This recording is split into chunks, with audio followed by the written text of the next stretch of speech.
제 목소리 들리시죠? 네, 오늘 이 자리에 있게 돼서 정말 기쁩니다. 저는 여러분들께요, 지금부터 어젠틱 인텔리전스에 대해서 설명드리겠습니다. 저는 조셉 곤살레스입니다. 교수, 그리고 또 기업가로서 이 두 개의 세계 속에서 살고 있습니다. UC 버클리 교수이면서 저는 스카이 연구실에서 좀 더 첨단화된 차세대 AI를 연구하기 위해 노력하고 있습니다. 또 베어 같은 경우는요, 버클리 인공지능 연구소인데요, 알고리즘과 모델을 연구하고 있습니다.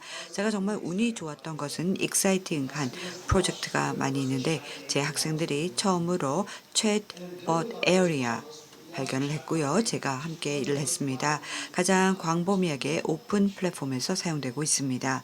모델 평가를 위한 겁니다.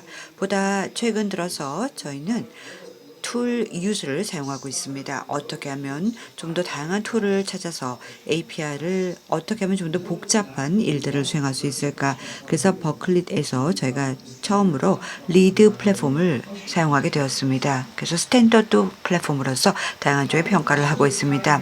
그 외에도요, 저희가 선구주자적인 역할을 하고 있습니다. 어떻게 메모리 सब시스템을 에이전트에다 넣고 또 장기적인 복잡한 대화를 할 수가 있는지 이 부분에 대해서는 저희 버클리가 하고 있는 여러 가지 프로젝트를 소개하겠습니다. 보다 최근에 저희 그룹이 주력하고 있는 부분은요, 바로 시스템입니다. 포스트 트레이닝 시스템 설계입니다. 그래서 좀 더 슈퍼바이즈드 앤 파인 튜닝을 지원하고 그 외에도 러닝을 좀 더 강화할 수 있는 프로그램입니다.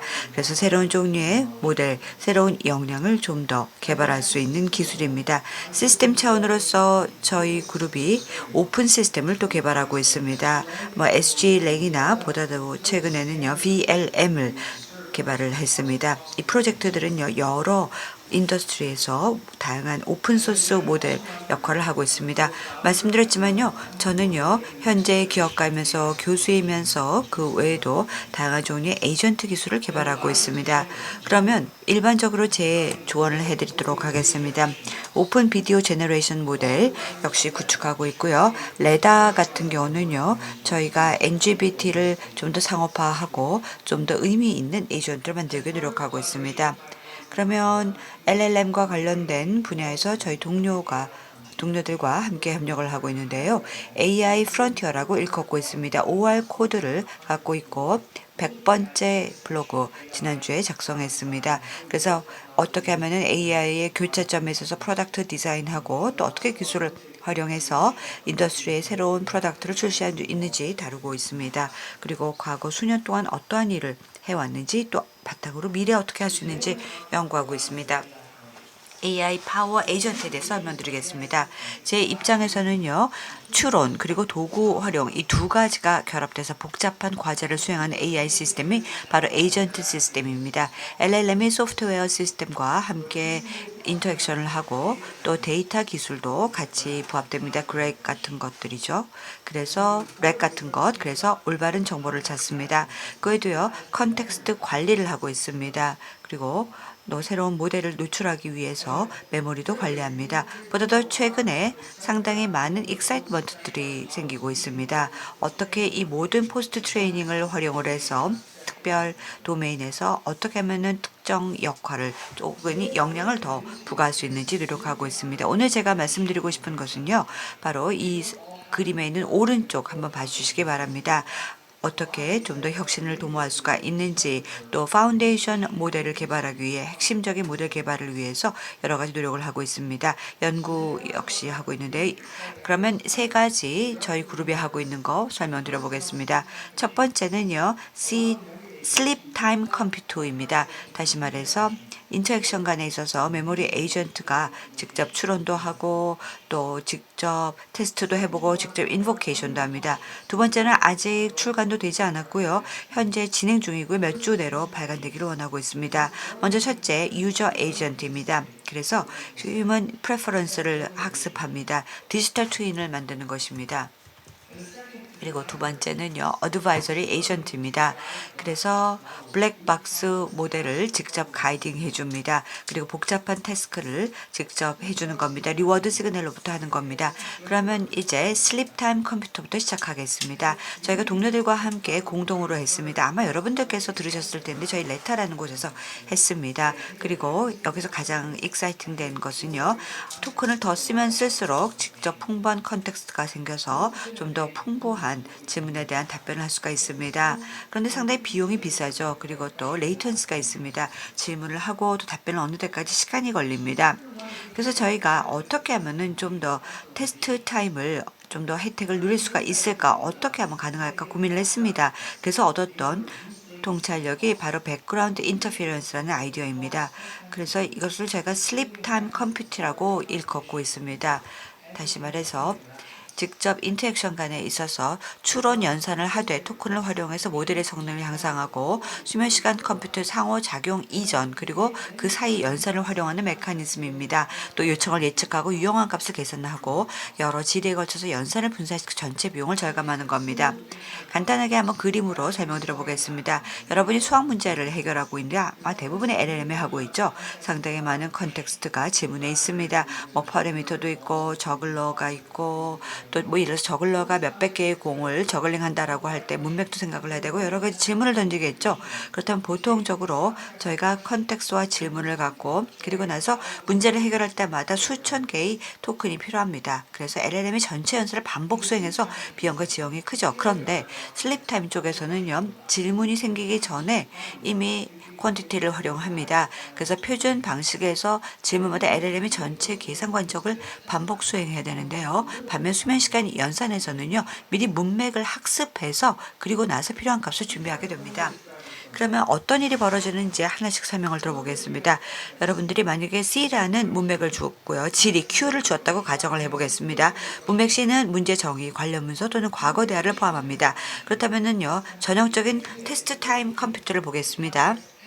여기서 확장된 문맥 C 그리고 구성하는데 과정이 있고요. 그리고 나서 답을 하죠.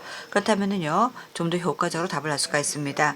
여기 보면은 파이널 컨텍스트가 없어도 일단 답이 나옵니다. 그런데 슬립 타임 컴퓨터 같은 경우는요, 좀 다른 방법으로 합니다. 먼저 그 좀 더 확장된 컨텍스트를 활용하고 그리고 초기 컨텍스트를 갖고 질문 없이 해봅니다. 그래서 아모티스 슬립 타임 컴퓨터 컨텍스트를 재사용하게 되는 것입니다. 각기 다른 그룹에서 사용하는 것입니다. 그래서 모델의 질문에 답하는 것을 다시 한번 시퀀셜 디코딩이라고 일컫는 방법을 사용합니다. 좀 더 효율성이 생기고 비용도 절감하게 됩니다. 그런데 에이전트 룹을 사용하게 되는 것입니다. 슬립타임 컨텍스트를 최적화하게 되고요. 또 이 메모리 아키텍처를 구축하게 되고 여기서 맴GPT 프로젝트가 개발되었던 것입니다. 그렇다면 좀 더 큰 아이디어를 설명해 보겠습니다. 컨텍스트를 효과적으로 관리하고 그리고 정보를 여기저기 움직이면서 장기적인 그러면서 단기적인 메모리를 활용하고 나서 다시 이 메모리를 끄집어내서 그 다음에 이 모델을 사용하는 것입니다. 그리고 태스크를 수행하게 되겠죠. 시간도 절약하고 컴퓨팅 하는데 드는 시간도 줄어들고 그리고 모델을 활용하게 됩니다. 그렇다면은 이전의 메모리에 있어서의 정보를 그대로 활용하고요. 그렇다면 여기서 잠재적인 가설도 사용하고요. 여기서 범위도 허용합니다. 그러면 새로운 벤치마킹을 활용을 했습니다. 그래서 수학적인 방법이기도 한데요. 기존의 뭐 앞쪽에서 뒤쪽에서 심볼릭 스테이크에서 직접 벤치마킹, 수학적 벤치마킹을 사용하게 됩니다.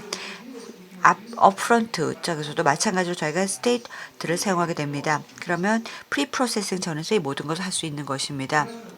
또 그도 정확성을 13% 정도 더 향상할 수가 있었습니다. 예산이 더 이상 제약받지 않는 것이죠. 아주 양질의 결과가 도출됩니다. 슬립타임 컴퓨팅을 사용하게 되면요. 만약에 우리가 많은 질문을 하게 된다라고 한다면 역시 이 컨텍스트를 여러 가지 질문에서 또 다룰 수가 있습니다.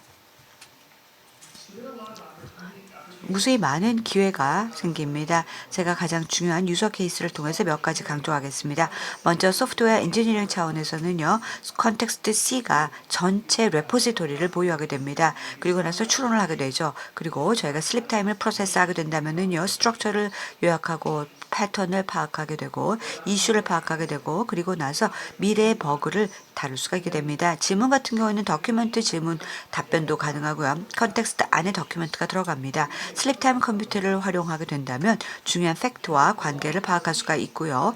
또 여기에서 직접 더큐멘트를 생성할 수가 있습니다. 또 롱 컨버세이션이 생긴다. 그렇다면 컨텍스트 C 내 여러 가지 이전의 대화에 대한 메모리가 그대로 들어가기 때문에 슬립 타임 컴퓨터를 활용하게 된다면 올바른 것들을 찾을 수가 있고요. 이전의 대화도 기억할 수가 있습니다. 따라서 슬립 타임 컴퓨터 같은 경우는 유저 에이전트를 사용해서 어떻게 반응을 하고 또 인터액션을 유저와 하면서 기반적인 것을 알 수 있습니다. 유저 에이전트는요. 인간이 어떤 것을 상호작용할 때 선호하는지를 파악할 수가 있습니다. 최근 들어서 어떤 프레퍼런스가 있을까요? 2차원적으로 두 개의 에이전트, 두 개의 답이 생깁니다. 예를 들어서 A가 있다. 그러면은 어떤 걸 더 B가 있다. 그렇다면 인간이 어떤 걸 더 선호하는가를 찾게 됩니다.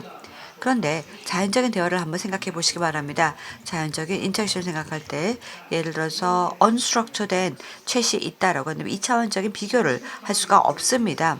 그러면 어떻게 우리가 인간의 선호도를 데이터를 통해서 얻을 수가 있을까요? 인터랙션을 통해서 사용자 모델을 통해서 비지도된 선호 학습 세 개의 에이전트가 있다라고 한번 보겠습니다. 디지털 트윈 같은 것이죠. 그래서 현재 개연화된 방법은 역시 명시적 인간 선호도 레이블을 활용하게 되는 겁니다. 그러면은 한번 이메일을 해보겠습니다. 사용자 모델을 통해서 비지도 선호 학습입니다. 그러면 이메일을 하면서 피드백을 얻게 되죠. 아주 컨사이스하게 하게 되죠. 그래서 굉장히 괜찮아 보입니다. 그렇지만 이 대화에서는요. 어떠한 것들을 원하는가 또 교수로부터 어떤 답을 원하는가 나오겠죠. 근데 하루에 수천 번 하겠죠. 그렇다면 저희 대학원생들이 했었는데요. 그래서 결국 굉장히 많은 수의 대화를 한 명의 유저로부터 얻을 수가 있었습니다. 여기서 자동적으로 저희가 선호도를 추출하게 되고요. 그리고 질문이 나면 내가 무엇을 선호하는가 A인가 B인가를 답을 얻을 수가 있습니다. 그럼 어떻게 가능할까요? 먼저 수도 테크닉을 활용하고 또 포스트 트레이닝을 사용합니다. 먼저 우리의 목표는요. 모델을 일단 가르쳐서 그다음에 유저가 무엇을 선호하는지 알게 됩니다. 그러면은 이것을 슈퍼바이저 파인 튜닝이라고 말하고요. 그리고 나서 직접 에이전트로 답을 하지 마라. 하지만 유저로서 답을 해라고 명령을 합니다. 이렇게 하고 나서 실제로 마치 에이전트를 도와주는 것 같지만 에이전트 요구를 하는 것이죠. 어떤 프로그램이 이 문제를 한번 계속 해봐. 하지만 실제로 유저의 프레퍼런스를 파악할 수는 없습니다. 그리고 나서 이 문제를 해결하기 위해서 트레이닝 데이터를 확장시키고 그 다음에 여러 가지 사례들을 서로 대조합니다. 그리고 나서 피드백을 주고요. 그러면 이거 신테틱하게 직접 피드백을 통해서 다른 답과 함께 비교를 하면서 얻어들게 됩니다. 마치 유저처럼 답을 얻게 되죠. 그리고 만약 이런 방식으로 간다 그럼 모델은요 아직까지는 능력이 없습니다. 질문에 대한 답변을 못합니다. 어떠한 답이 더 좋니 아직 답변을 못합니다. 왜냐하면 이 도메인 밖에 있기 때문이죠. 그렇다면 간단한 솔루션을 찾았습니다. 이전에 신테직 데이터 세트를 활용을 해서 좀 더 모델을 통해서 답변을 여러 가지로 얻으면서 유저가 주었던 피드백을 토대로 답을 찾습니다. 그리고 바이너리 프레퍼런스 시그널을 통해서 다시 한번 몇 가지 예를 생성해낼 수가 있습니다. 이 모든 것들을 하나로 모아서 우리가 모델을 얻을 수가 있습니다. 그러면 마치 유저처럼 답변하고 또 유저의 선호도를 그대로 답처럼 제공할 수가 있는 것이죠. 그러면 이 프레퍼런스 스코어링 50, 50 이다. 추측을 해보겠습니다. 가장 베이스라인 모델이죠. 그렇다면 50대 50이다. 그럼 여기에서 프레퍼런스 스코어링을 얻을 수가 있고요. 인 컨텍스트에 대해서 직접 또 얻을 수가 있습니다. 그러면은 다른 테크닉을 통해서 좀 더 정확성도 더 높일 수가 있고요. 궁극적으로 유저가 무엇을 선호하는지 알 수가 있습니다. 또 흥미로운 것은요. 유저처럼 시뮬레이션 할 수가 있습니다. 마치 유저처럼 질문을 하고 답변을 얻고 유저 모델을 통해서 디지털 트윈처럼 직접 피드백도 주고 그리고 나서 인간이 실제로 이 모델을 보기 전까지 모든 답을 얻을 수가 있습니다. 이렇게 프로세스를 반복하고 반복하면서 훨씬 더 나은 답을 얻을 수가 있고요. 마치 인간이 선호하는 것과 비슷한 시뮬레이션 할 수가 있습니다. 그러면 어쩌면 혹시 방법이 있지 않을까? 모델이 다른 모델에게 신호를 줘서 이 프로세스를 이끄는 게 아닌가 생각할 수가 있겠죠. 그래서 어떻게 하면 블랙박스 모델을 가이드해서 복잡한 일을 할 수 있는지 설명 들어보겠습니다. 이것을 저희는 어드바이저 에이전트라고 일컫습니다. 다시 강조드리지만 이 러닝 테크닉은요, 리인포스먼트 테크닉입니다. 그래서 블랙박스 모델을 도와서 완벽하게 모델을 가르치는 것이죠. 그러면 어떻게 이 에이전트들이 학습을 하는지 설명 들어보겠습니다. 물론 약간의 단점도 있습니다. 하지만 스탠다드한 접근 방식을 설명을 들어보겠습니다. 컨텍스트 러닝에서는요, 일단 엔지니어링을 시작하고 그다음에 아주 신중하게 프롬프트를 만들고 그다음에 모델을 가이드합니다. 그래서 문제를 해결하고 그리고 나서 좀 더 매뉴얼하게 여러 가지 접근 방법을 합니다. 또 다른 것은 포스트 트레이닝입니다. 파인 튜닝을 직접 감독하게 되죠. 혹은 reinforce learning이라고 해서 LLM을 좀 더 확대하는 것입니다. 근데 이 접근 방법은요, 약간 도메인에 따라서 혹은 변수에 따라서 센시티브합니다. 그리고 가끔 인스트럭션에 따라서 달라질 수도 있습니다. 왜냐하면 일반적인 비헤이버이지만요, 저희가 베이스 모델이 필요하기 때문입니다. 그러면 이 두 가지 세상의 최적의 것이 무엇일까를 뽑아내서 인 컨텍스트 러닝 그리고 포스트 트레이닝 이 두 가지 방법을 둘 다 사용을 합니다. 그리고 인 컨텍스트 러닝의 장점은 바로 좀 더 러닝 프로세스 자체를 강화할 수가 있고, 둘째는 비슷한 어드바이저 모델을 활용할 수가 있습니다. 그리고 그때그때마다 좀 더 강력한 블랙박스 모델을 적용할 수가 있는 것이죠. 적응할 수가 있는 것입니다. 여기서 아이디어는요, 우리가 오리지널 모델을 유지하면서 또 일반적으로 영향을 좀 더 블랙박스 모델에 강화할 수가 있는 것입니다. 첫째, 현재 그 불필요한 것들 프롬프트 엔지니어링을 제거하고 그리고 나서 필요에 따라서 프롬프트를 만들 수가 있습니다. 이렇게 생겼습니다. 제가 질문할 수가 있겠죠, 모델에게. 뭐 프랭크스타인 책을 한번 리뷰 써봐. 그러면 어드바이서가 뛰어들어서 답변을 줍니다. 유저 에이전트처럼 생각을 하죠. 이전에 어드바이서 역할을 하게 되는 것이죠. 베이스 모델에 조언을 합니다. 아, 이 사람은 이걸 선호하니까 이렇게 해라. 그러면 답변을 줍니다. 그러면 다시 어드바이저는 이 블랙박스 모델의 아웃풋을 보면서 좀 더 컨텍스트 상으로서 내용을 더 만드는 것이죠. 좀 더 히스토리컬 컨텍스트도 집어넣고요. 그래서 블랙박스 모델이 다시 결과를 정말 유저가 원하는 대로 그대로 일관성 있게 만들어줍니다. 작동되는지요?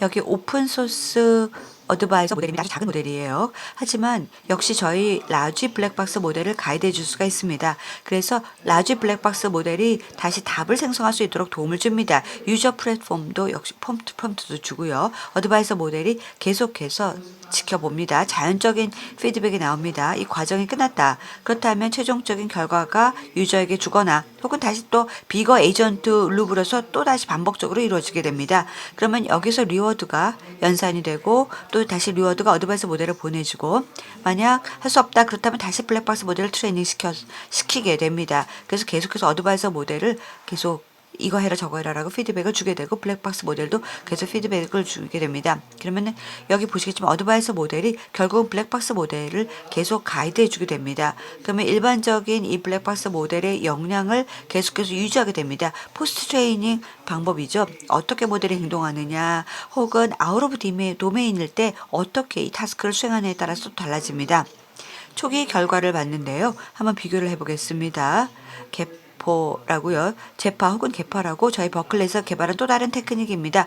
어떻게 제너레이티브 알고리즘을 활용을 해서 우리가 좀 더 확대할 수가 있는지 나오는데요. 보시겠지만요. 좀 더 강화된 기반의 접근 방법입니다. 2.57B 모델이고 아주 작은 모델이고요. 블랙박스 모델 같은 경우는요. 저희가 어드바이서 GPT-40 미니를 가이드해 줍니다. 그래서 세 가지 다른 프레퍼런스 태스크를 우리가 생성했고, 또 길이, 레벨, 또 선택할 수가 있고요. 그리고 각기 다른 인간의 행동을 그대로 시뮬레이션 할 수가 있습니다. 어드바이저가 아주 빠르게 그대로 다이얼을 하고 유저가 원하는 게 무엇인지 어떤 단어를 사용하고 있는지 이거에 따라서 정보를 주고 블랙박스 모델을 가이드합니다. 저는 너무나도 익사이팅 됩니다. 왜냐하면 저희가 Use Enforcement Learning 모델을 활용을 해서 좀 더 프롬프트를 만들거나 혹은 또 다른 프롬프트를 검색을 하거나 조건부적인 프롬프트를 주기도 합니다. 제가 세 가지 방향을 여러분께 강조했었습니다. 저는 어떻게 이 기회를 계속해서 발전시킬지, 또 LLM 우리가 만드는 것 주변에 어떤 시스템을 구축하는지 설명을 드릴 건데요. 이제부터는 한번 에이전트 미래를 보겠습니다. 과연 우리가 이런 시스템을 구축하는 것이 에이전트는 물론 인간에게 어떤 의미가 주어지는지 설명을 들어보겠습니다. 이 그림 다시 한번 보시기 바랍니다. 이 노란색 박스 기억나시죠? 아까 말씀드렸는데요. 혁신을 위한 무궁무진한 기회를 우리에게 줄 것입니다. 이 블랙박스 LLM 어떻게 작동이 되는지 한번 보여드리겠습니다. 그 말은 다시 뭐냐? 블랙박스를 인간으로 바꿀 수가 있어요. LLM이 아니라요. 그러면 인간이라는 에이전트가 들어갑니다. 그럼 훨씬 더 효과적으로 타스크를 완성할 수가 있겠죠. 에이전트 메모리 같은 경우 분명히 인간이 그들의 컨텍스트를 좀 더 오르게나이즈하고 좀 더 도움을 주고 또 갖고 있는 태스크를 좀 더 잘할 수 있도록 도와주고요. 그리고 또 여러 가지 액션을 미래에 취할 수 있도록 도움을 주는 것입니다. 이 아이디어 다시 말해서 슬립 타임 컴퓨터라는 것은요. 예를 들어서 과거를 기록하고 과거를 반영해보고 인터액션을 한번 해보고 미래에 어떤 일을 해야 될지를 보는 겁니다. 즉 추가적 오프라인 추론을 통해서 진정으로 유저가 어떤 식으로 생각을 하는지 알 수가 있습니다. 제가 한 주 동안 학생들을 많이 만났는데요. 그다음 슬립타임 컴퓨팅을 통해서 이전에 우리가 대화를 나눴던 걸 한번 분석해봐. 그러면 정말 훨씬 더 추론을 통해서 더 많은 문맥을 얻을 수가 있는 것입니다. 유저 에이전트도 마찬가지입니다. 상상해 보세요. 만약 우리 스스로 모델링하고요. 복잡한 상황에서는요. 단순하게 우리가 어떻게 답을 할지 시뮬레이션 하는 것은 물론이고요. 좀 더 효과적으로 시뮬레이션 할 수가 있습니다. 인간이 어떤 특정 상황에 마주치게 된다면 어떤 식으로서 반응을 할지를 그대로 시뮬레이션 할 수가 있습니다. 마지막으로 어드바이저리 에이전트입니다. 모델을 만들어서 좀 더 효과적으로 리워드를 통해서 답변할 수가 있습니다. 뭐 예를 들어서 제가 성공할 수도 있고 실패를 할 수도 있지만요. 꼭 굳이 제가 더 이상 학습할 필요가 없습니다. 왜냐하면 어드바이저가 모든 것들을 다 하게 되고요. 가이던스 기반한 신호를 그대로 확보할 수가 있기 때문입니다. 제가 생각하기로는요. 삼성 같은 기관에서 너무나도 익사이팅한 기회가 아닌가 생각합니다. 삼성은 여러 가지 툴을 개발하고 있고 또 환경 내에 서로 상호작용을 하고 있지 않습니까? 아주 풍부한 컨텍스트가 필요합니다. 우리 신체 또 디바이스 상호작용하는 물리적 세상이 있기 때문에요. 그렇다면 실제로 인간이 어떤 혜택을 이런 시스템 AI와 관련된 것 혜택을 얻을 수가 있는가? 뭐 우리가 AI를 많이 활용하죠. 이메일도 보내고 오디오 비디오도 활용하고 또 여러 가지 디바이스를 활용하지 않습니까? 그러면서 나의 인간의 여러 상호작용을 하게 되는데요. 그렇다면 이런 프로세스를 하면서 메모리 에이전트 같은 것들을 통해서 또 다른 기회가 있습니다. 그때그때 필요할 때마다 인간이 올바른 정보를 확보할 수가 있고요. 또 어드바이저를 통해서 우리는 좀 더 유저 에이전트를 통해서 내 목표를 효과적으로 달성할 수가 있고 여러 가지 복잡한 프로세스를 해결할 수가 있습니다. 그 외에도요. 슬립타임 컴퓨터 같은 것들은요. 결국은 디바이스의 백그라운드에서 구동되기 때문에요. 여러 가지 다운 사이클에서도요. 내가 어떤 특정 상황이 있다. 그렇다면은 많은 생각이 필요하지만요. 문맥을 통해서 그러한 새로운 컨텍스트를 성공적으로 다 대처할 수가 있게 도움을 줍니다. 그러면 이제 결론을 내리겠습니다. 아주 익사이팅한 일들이요. 에이전트 내에서 이 영역 내에서 에이전틱 인텔리전스에서 이루어지고 있습니다. 혁신적인 일이 가능합니다. 또 시스템과 AI 인터액션 간에 있어서 정말 혁신적인 일들이 많이 이루어지고 있는데요. AI 역량이 계속해서 발전하면서 결국은 더 많은 선진화가 이루어질 것입니다. 인간의 역량 역시 늘어날 것입니다. 질문 있으면 받도록 하겠습니다.